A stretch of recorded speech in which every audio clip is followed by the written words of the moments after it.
I'm going to show you 3 different kinds of valleys. I can't do this anymore because I've roofed for so long I can't even close my fingers, so I have to do like 3 like this now. Same both hands. But 40 years of roofing. We're on Oahu in the state of Hawaii. I'm going to show you your different kinds of valleys. Right now I just ran this one through. So this is, and I run the point of the shingle into the center of the valley at least, so you can. So this is watertight, it gets all the way through. When I nail, I only nail into the valley so I can lift that up. There's a couple different valleys. This is a full weave where you put this corner in there too. Grab a couple more shingles for us.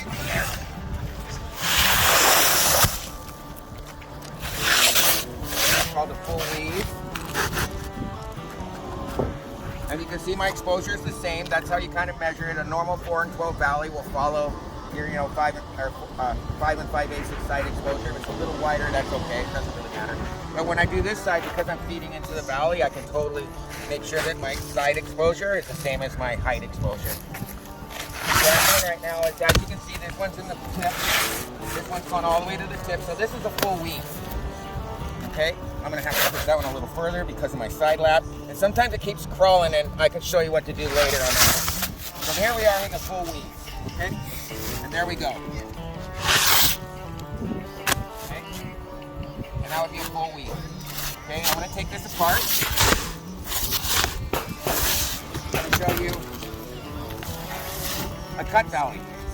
A cut valley, you would run it through like this. Run this all the way through, same thing, point into the valley. All the way. And then I'd snap a line down the center of the valley, generally a little bit on this side, because you don't want it to obscure the water by any means. So just cut a little bit higher towards the top of the valley. So that you definitely don't want it to roll in the valley like that because it's going to trap water underneath it. And then I would have a chalk line. And I'll just cut these lines.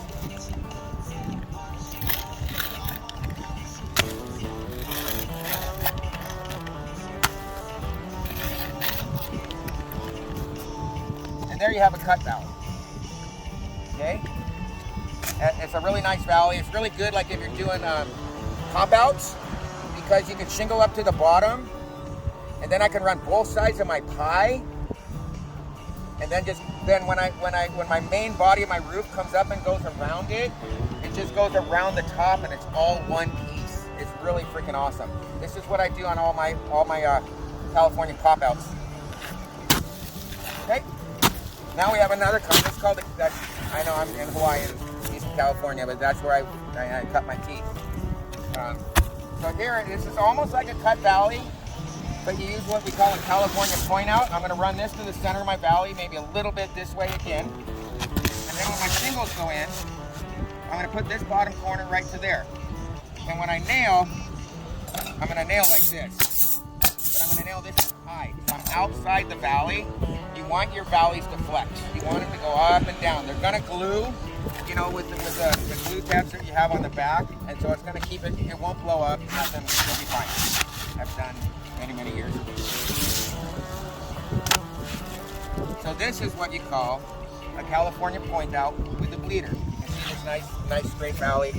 You can see how it kind of goes like that here. But, you have the shingle underneath.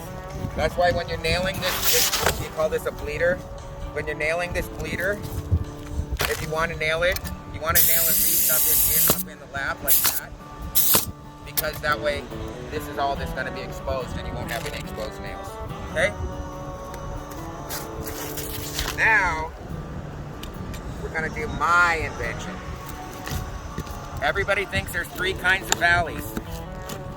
When you weave a valley, a full weave, and you notice how both corners are touching in the top, it makes it really thick, and you get a huge hump on both sides, like right about here where those go through. And if you're an experienced roofer, you'll know what I'm talking about for sure. I can't pound these because this is a lanai and they will go through. Okay, so now this is mine. Okay, let's grab a couple of shingles that don't have holes in them. Alright,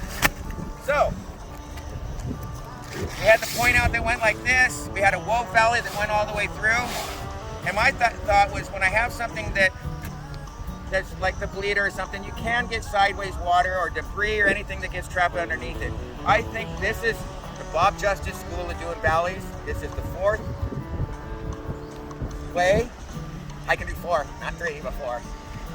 The fourth way to do a valley. Instead of pointing into the valley running a bleeder, let's tuck this a little bit, right under there. It doesn't need to go all the way up. It's okay, because it's waterproof down here, okay?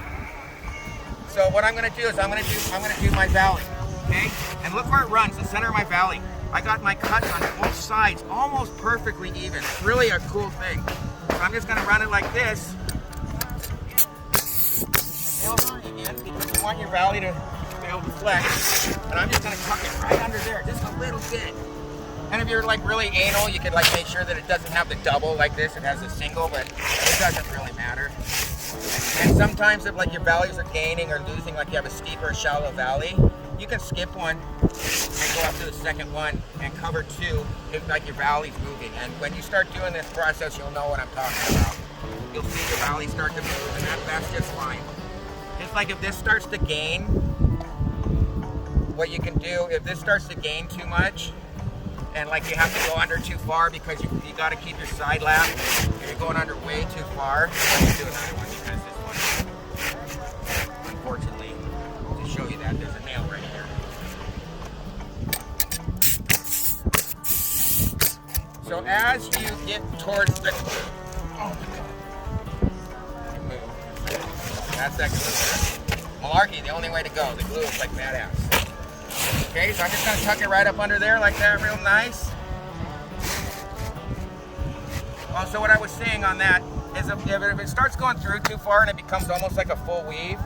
See, we're not kind of a full weave. Even they don't match at the top, they match down here. So it's like it's way more subtle. It's really nice. But if that was the case and I start to get like that, I can run a shingle like this and start my pattern back over. See right here? And start my pattern back over and pull it back. I know I have this here, and if you don't like that, you can always just like cut a piece so it's there, but you'll know what I mean. And you can just, like these are so small, if you do that, you can either just tuck it, or you can just run that one backwards and square this off if you're not anal about it. So those are our different kinds of valleys. And I'm gonna continue on. And I'd like to thank Kay Leahy for his awesome film work. Yeah, bottom.